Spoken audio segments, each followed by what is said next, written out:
करते हैं, ठीक है ना। उसके बाद से अब शुरू करते हैं। हम भगवान राम के परिवार के बारे में बातचीत कर रहे थे। तो भगवान राम हो गए, राम जी के साथ एक लक्ष्मण जी हो गए, लक्ष्मण जी के साथ माता सीता हो जा रही हैं, और माता सीता के साथ और कौन है? हनुमान जी है। कौन है? हनुमान। इनमें से किसी भी व्यक्ति के पर्यायवाची हमने पढ़े हैं? किसी के भी पर्यायवाची? अच्छा, राम जी के शुरू करने। बहुत अच्छी बात है। तो चुपचाप से लिखो और कमेंटों को करो कम, ठीक है। लिखना प्रारंभ करो और कमेंटों को करो कम। देखो, अगर हम हिंदू पौराणिक कथाओं के अनुसार अगले परिवार की बात करें तो वो आ जाते हैं भगवान राम के परिवार, और भगवान राम के परिवार में सबसे पहली व्यक्ति राम ही है, ठीक है ना। तो राम को हम क्या बोल सकते हैं? याद करो कि मैंने आपको बताया था, इनको कहा जाता है अजानु बाहु सर भगवान राम को बोलते हैं। क्यों बोलते हैं? आपने इस वाले शब्द को भी देखा कि सर यहाँ पर अगर देखा जाए, यहाँ पर बड़े वाले आ का प्रयोग है, उसके बाद जानू का प्रयोग है, और उसके बाद बाहु शब्द जोड़ा गया है अंत में। आ का प्रयोग जब भी आ किसी भी शब्द के प्रारंभ में जोड़ा जाता है तब तो इसका अर्थ तक होता है। जानू जिस पर छोटे ऊ की मात्रा है, इसका मतलब होता है घुटना। हम पहले भी पढ़ चुके हैं इस वाले शब्द को। और बाहु शब्द का मतलब होता है भुजा। क्या होता है? भुजा, कि जिसकी भुजाएं घुटनों तक आती हो। भगवान राम जब खड़े होते हैं ना तो उनकी भुजाएं घुटनों तक आती हैं। ऐसे उनके हाथ लंबे हैं, घुटनों तक भुजाएं हैं, ठीक है ना। बहुत अच्छी बात है। अजानु बाहु एक शब्द हो गया। अजानु बाहु के साथ साथ ये किसके बेटे हैं? दशरथ के बेटे हैं। तो क्या इनको दशरथ सुत या दशरथ नंदन नहीं कह सकते? कह सकते हो, इसमें कौन सी बुराई है? सर आप इनको कह सकते हो। यहाँ पर एक शब्द है दशरथ, और दशरथ के अंत में जोड़ा गया सुत, और सुत किसे बोलते हैं? पुत्र को। तो सर आप इनको दशरथ पुत्र भी बोल सकते हो, दशरथ नंदन बोल सकते हो, दशरथ तनय बोल सकते हो, ठीक है ना। जा भी जोड़ सकते हो, जो कि जन्म लेने वाले के लिए प्रयोग होता है। इसके साथ साथ इनकी माता का नाम क्या है? इनकी माता का नाम है कौशल्या। इनकी माता का नाम क्या है? कौशल्या। तो क्या सर आप इनको कौशल्या नंदन बोल सकते हैं? बिल्कुल बोल दो भाई, कौन सी बुरी बात है। सर जी यहाँ पर एक शब्द है कौशल्या, और ये कौशल्या के पुत्र हैं, यानी कौशल्या के नंदन हैं, ठीक है। तो सर नंदन और इन शब्दों को अगर मैं यहाँ से उठाकर यहाँ पर रख दूं तो कोई बुरी बात हो जाएगी क्या? सर कोई बुरी बात नहीं होगी। ये भी शब्द जोड़ने से इन्हीं के पर्यायवाची बन जाएंगे, ठीक है ना। तो सर ये अच्छा देखो, ये दशरथ सुत के अंत में जितने भी लिखे हैं ये लक्ष्मण जी के भी होंगे। आगे चलकर हम यही पढ़ेंगे, ठीक है। तो सर अजानु बाहु दशरथ सुत कौशल्या नंदन। अब इन सभी शब्दों को लिखने का कोई औचित्य नहीं था कि मैं दशरथ नंदन भी लिखूं, दशरथ तनय भी लिखूं, दशरथ सुत भी लिखूं। सभी को अलग अलग नहीं, बस मैंने समझा दिए हैं कि ये यहाँ पर सुत है तो सर इनका ही पर्यायवाची बनेगा, ठीक है। आगे बढ़ो, आगे बढ़ो। अब देखो ये किसके पुत्र हैं? दशरथ के हैं।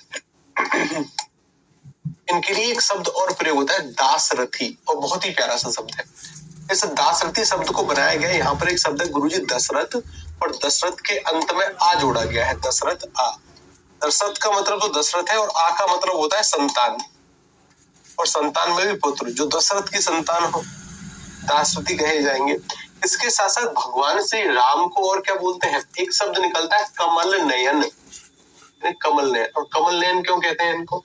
कि सर यहाँ पर एक शब्द आता है कमल, और कमल के साथ नयन को जोड़ा गया, यानी कमल के समान नयन। पूरा ध्यान दो, अभी देखो सुनो। भगवान राम की तारीफ में कहा गया है कि इनके नेत्र कमल के समान है। ऐसे बड़े कोमल नेत्र हैं, हल्का सा कोई छू दे तो एकदम लाल हो जाते हैं कमल की तरह। एक बार क्या हुआ, राम और रावण का युद्ध हो रहा है, भीषण युद्ध चल रहा है। भगवान राम बाण चला रहे हैं। ऐसी लोक कथाओं के आधार पर मैं बात बता रहा हूँ।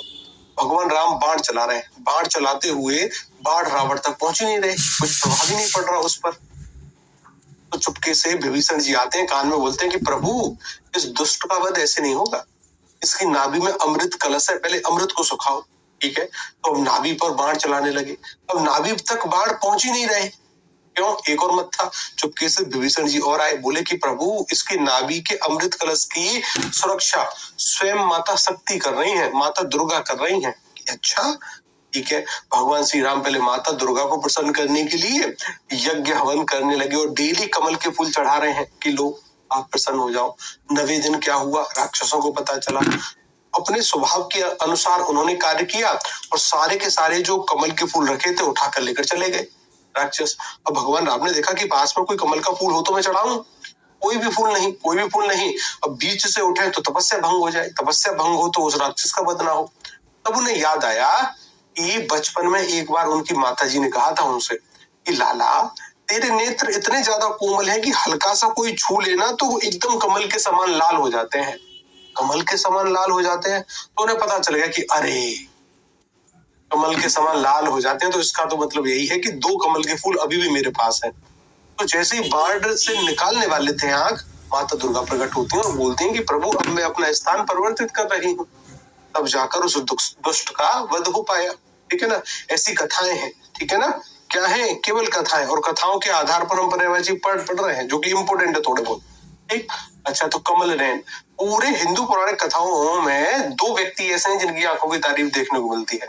पहला, एक तो भगवान श्री राम, ये जिनकी आंखों को कमल नयन कहा गया। एक माता सीता, आगे चलकर आप पढ़ेंगे, जिनकी आंखों को कहा गया मृग के समान, मृग नैनी, मृग नैनी, हिरण के समान आंखों वाली मृग नैनी। हिरण कभी देखा है आपने? हिरण देखा है, चिड़ियाघर में भी देखा होगा। तो चिड़ियाघर में हिरण देखोगे तो हिरण की आंखें बड़ी बड़ी होती हैं, पीछे तक लंबी, ऐसे मोटी मोटी आंखें होती हैं उनकी, एकदम मोटी बड़ी। अरे पुराने जमाने की हीरोइन नहीं होती थी तो ऐसे काजल को पीछे तक खींचकर लंबा लगाया करती थी, पुराने जमाने की हीरोइन। अरे क्या बोलते हैं उसको क्या बोलते हैं वैसे उसको, लैक्मे, लैक्मे का काजल। लड़कियों को तो पता होगा, अब तो हमें भी लैन हो गया, कमल लैन हो गया। कमल लैन के साथ साथ आगे बढ़ो, इसी को कहा जाता है रघुबर, मतलब भगवान राम को ही बोलते हैं रघुबर। अब रघुबर क्यों बोलते हैं? देखो, ये रघुकुल से संबंधित है, रघु, और अंत में जोड़ा गया वर, और वर शब्द का मतलब होता है वरदान।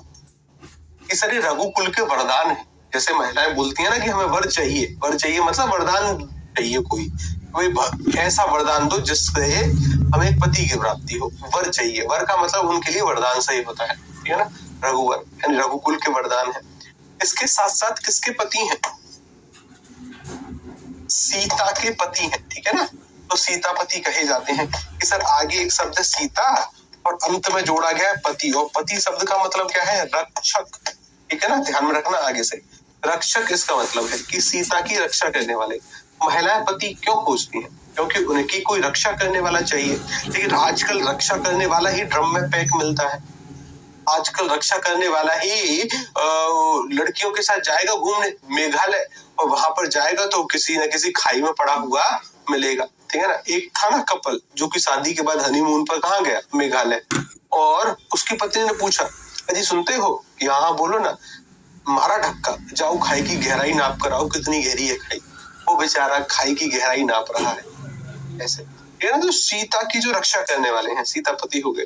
भगवान राम के धनुष का नाम है कोदंड, तो सर इनको बोलते हैं कोदंडधर या कोदंडधारी। ठीक है ना, तो कोदंड तो सर धनुष का पर्यायवाची है, भगवान राम के धनुष का नाम है। जैसे गांडीव अर्जुन के धनुष का नाम है, कोदंड इनके धनुष का नाम है। का मतलब होता है धारण करने वाला। ठीक है, एक धारण करने वाला। इनके साथ साथ इनको कहा जाता है कौशलेंद्र। क्या बोलते हैं इनको? कौशलेंद्र का मतलब क्या है सर? कौशल्या से ये कौशलेंद्र बना है, कौशल इंद्र। ठीक है, इंद्र का मतलब स्वामी या राजा से, राजा से ही होता है। ठीक है ना, कि सर कौशलेंद्र इनको कहते हैं। और बताओ, और भगवान श्री राम को क्या कहेंगे? अजान बाहु एक शब्द हो गया, कमल नयन हो गया, कमलाक्ष एक शब्द है, क्या है?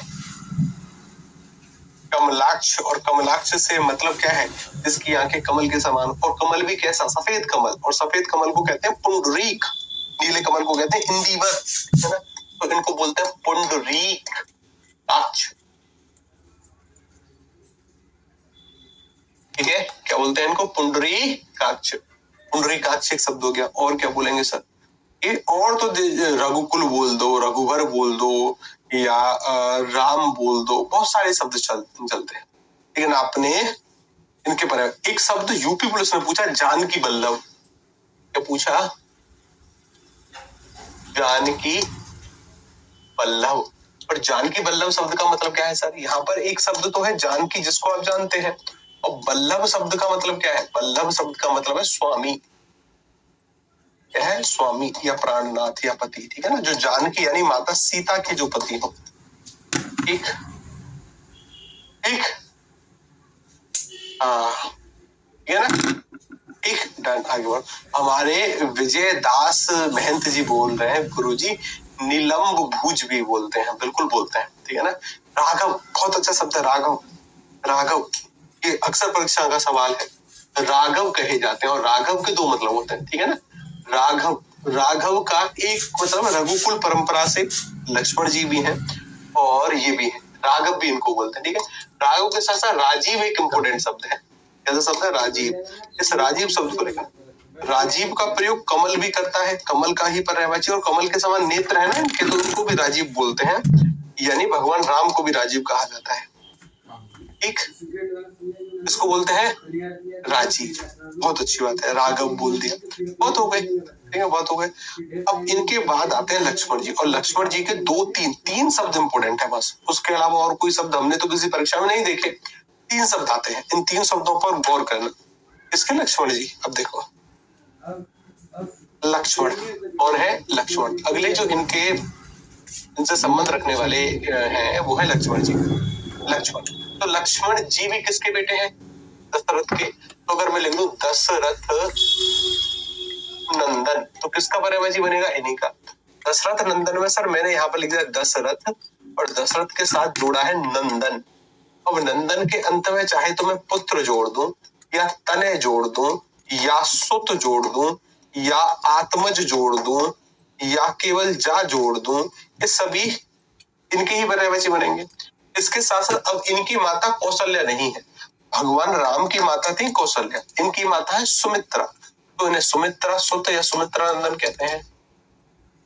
सुमित्रा नंदन इनको कहते हैं। सुमित्रा नंदन कहते ही अपने दिमाग में एक बात बिठा लेना कि सुमित्रा तो सर यहाँ पर आ रहा है, इसके अंत में है नंदन, और नंदन की जगह आप ये शब्द भी जोड़कर लिख सकते हैं, ठीक है ना? ये भी सर यहाँ पर हो गया सुमित्रा नंदन, ठीक है, डन, सुमित्रा नंदन हो गया। सुमित्रा नंदन के साथ साथ सुमित्रा के बेटे हैं, तो यहीं से एक शब्द बना है सौमित्र। इस शब्द को ध्यान देना, सौमित्र किसे बोलते हैं? लक्ष्मण को। सबसे महत्वपूर्ण शब्द यही है, ठीक है, सौमित्र। कौन है? सौमित्र। सौमित्र का मतलब क्या है? जो सुमित्रा के पुत्र हो, ठीक है, ध्यान रखिए। ये शब्द ऐसे बना है कि सर यहाँ पर आगे एक शब्द जोड़ा है सुमित्रा, और सुमित्रा के अंत में छोटा वाला आ का प्रयोग हुआ है, यानी संतान, सौमित्र। आगे बढ़ो, आगे बढ़ो। इसके बाद सुमित्रा नंदन हो गए, आगे बढ़ो। इनको कहा जाता है शेषावतार। शेषावतार, शेषावतार मतलब हम सभी जानते हैं कि लक्ष्मण जी और बलराम जी शेषनाग के अवतार हैं, दोनों एक ही है। तो जब आगे बलराम जी के पर्यायवाची पढ़ेंगे तब भी पढ़ेंगे कि भाई शेष का मतलब है यहाँ पर शेषनाग, और अवतार का मतलब है उसके रूप में प्रकट होने वाले। तो शेषनाग के अवतार हैं वो कौन है? लक्ष्मण जी और बलराम जी। आगे बलराम जी के पर्यायवाची में भी यही शब्द आएगा। एक शब्द आता है अहीस, इस शब्द पर ध्यान देना, अहीस। अहीस इंपोर्टेंट शब्द है, यहाँ पर एक शब्द निकलता है सर जी अही, और अही के साथ निकलता है ईस, ठीक है।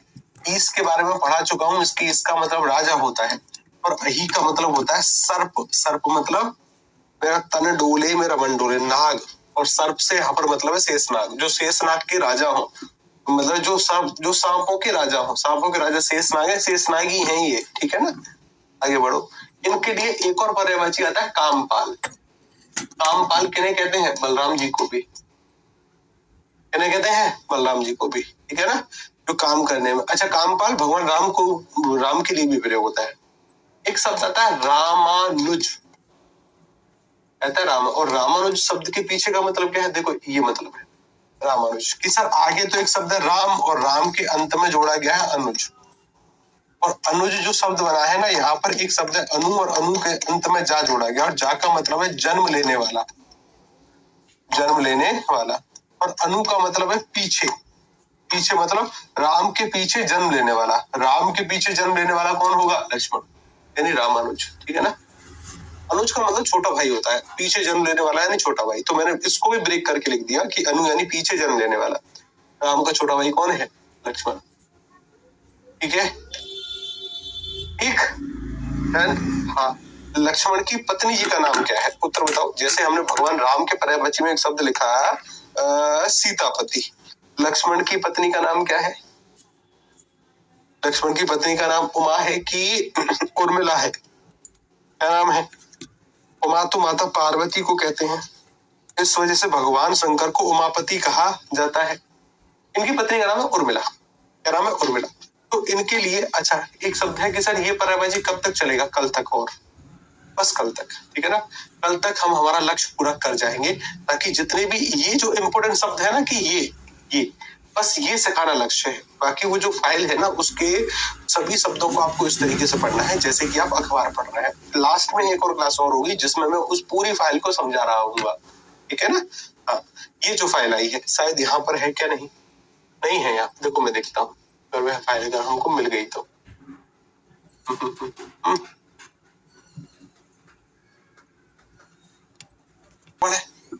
आगे बढ़ो आगे बढ़ो आगे बढ़ो आगे बढ़ो। इसके बाद की जो कहानी आती है वो आती है माता सीता, ठीक है? और सीता जी के पर्यायवाची इन सभी से इम्पोर्टेंट खूब परीक्षा में पूछे जाते हैं। पहले तो सीता शब्द का मतलब समझो। सीता शब्द का मतलब क्या है? एक सीता शब्द का मतलब क्या है? सीता शब्द का मतलब होता है जैसे अगर आपने खेत में जुताई होती देखी होगी, खेत में जो कल्टीवेटर जोतता, अब तो हल नहीं चलते, खैर बहुत कम चलते हैं, कहीं कहीं चलते होंगे, जो चलते होंगे। कल्टीवेटर या ट्रैक्टर से जुताई होती है तो कल्टीवेटर के फाले जमीन को चीरते हुए चलते हैं ऐसे। जब जमीन को चीरते हुए चलेंगे तो ऐसी ऐसी सर जमीन में गड्ढे बनते चलेंगे, एक नाली सी बनती चलेगी। तो इन्हीं नालियों को सीता कहा जाता है, इन्हीं क्यारियों को सीता बोलते हैं, ठीक है ना? तो सीता शब्द का मतलब होता है खेत की नालियां। सीता शब्द का मतलब क्या होता है? खेत की नालियां।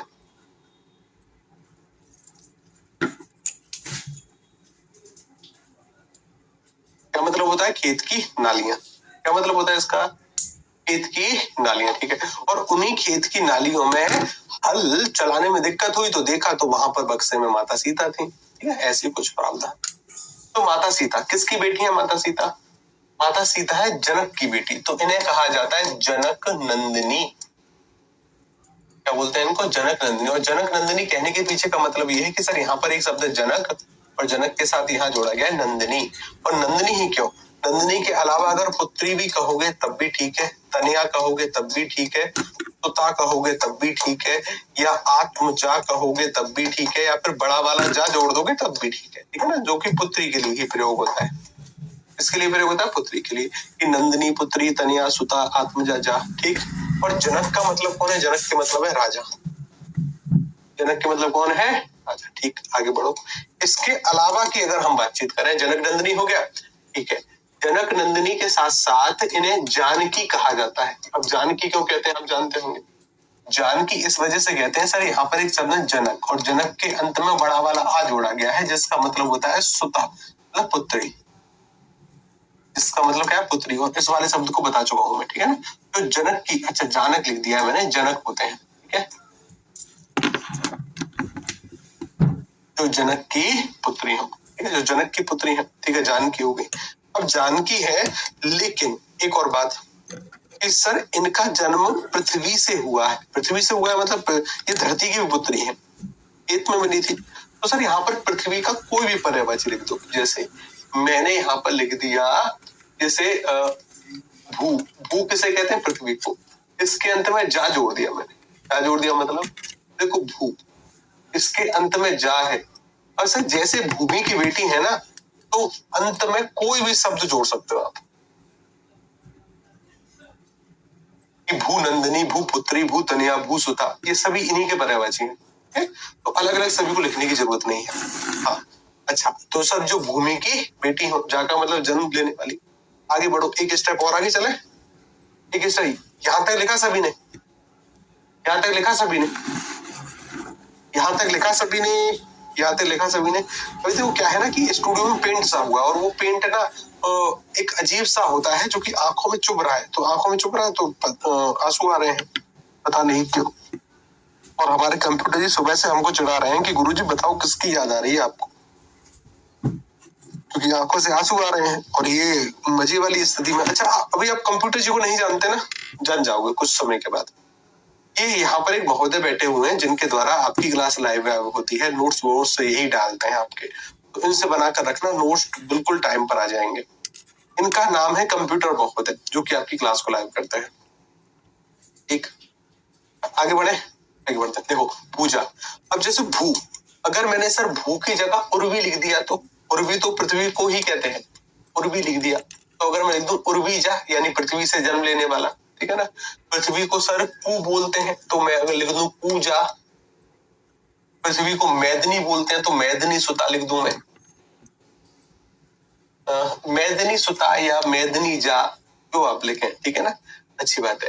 तो यहाँ पर कोई भी पृथ्वी का पर्यायवाची आप लिख सकते हैं, इला, वसुंधरा, ठीक है। हाँ, जो इम्पोर्टेंट शब्द हैं वो कौन से हैं कि सर जब खेत जुत रहा था ना, खेत जुत रहा था, तो जो खेत का जो आगे वाला हिस्सा होता है जो कि जमीन को चीरते हुए चलता है, हल का जो आगे वाला हिस्सा होता है जो जमीन को चीरते हुए चलता है, उसे सीर बोलते हैं।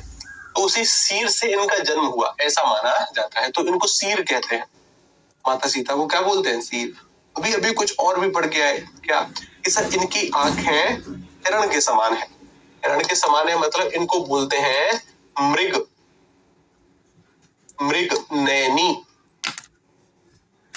मृग नयनी ये कही जाती है।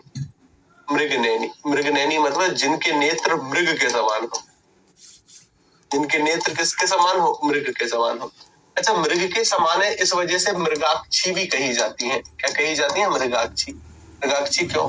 कि सर जिनके अक्ष, अक्ष मतलब अक्षी, नेत्र मृग के समान हो, हिरण के समान हो, मृगाक्षी कह दी।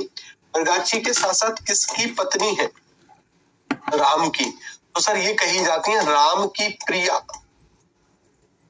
राम प्रिया हो गई, ठीक है ना। राम प्रिया के साथ साथ और बताओ और इनको मैं क्या कह सकता हूँ? हालांकि माता लक्ष्मी का अवतार है, माता लक्ष्मी के अवतार होने के साथ साथ इनको आप सती भी बोल सकते हैं। सती शब्द का अर्थ होता है पवित्र, ठीक है ना, तो ये भी पवित्र है, ऐसा कुछ मान्यता है। तो ये इनके पर्यायवाची हो गए, इनके पर्याय। अच्छा कि सर जनक नंदिनी वैदेही, क्योंकि जब इन महाराजा जनक के शासन काल में बहुत ज्यादा अकाल की स्थिति आ गई, तो वेद मंत्रों का उच्चारण हुआ, फल प्रकट होते हैं तो वो खेत को जोतते हैं, तो वैदेही कही जाती है। क्या बोलते हैं उनको? वैदेही। वैदेही का एक अर्थ विदेह देश की राजकुमारी भी है ना, यानी कि मृग नैनी तू न जाने। हाँ, ये हुई ना बात, मृग नैनी तू न जाने। और आगे का गाना मैं भूल गया, ठीक है। कंप्यूटर जी भी पढ़ लेते होंगे सर, कंप्यूटर बाबू को पेपर देना चाहिए, पेपर देना चाहिए। हे भगवान, कैसी बात कर रहे हो? यूपीएसआई के पेपर में बैठे हैं और यूपीएसआई की जो कट ऑफ गई है ना, 370 नंबर गई थी कट ऑफ जर्नल की, ये जर्नल से है, ठीक है ना।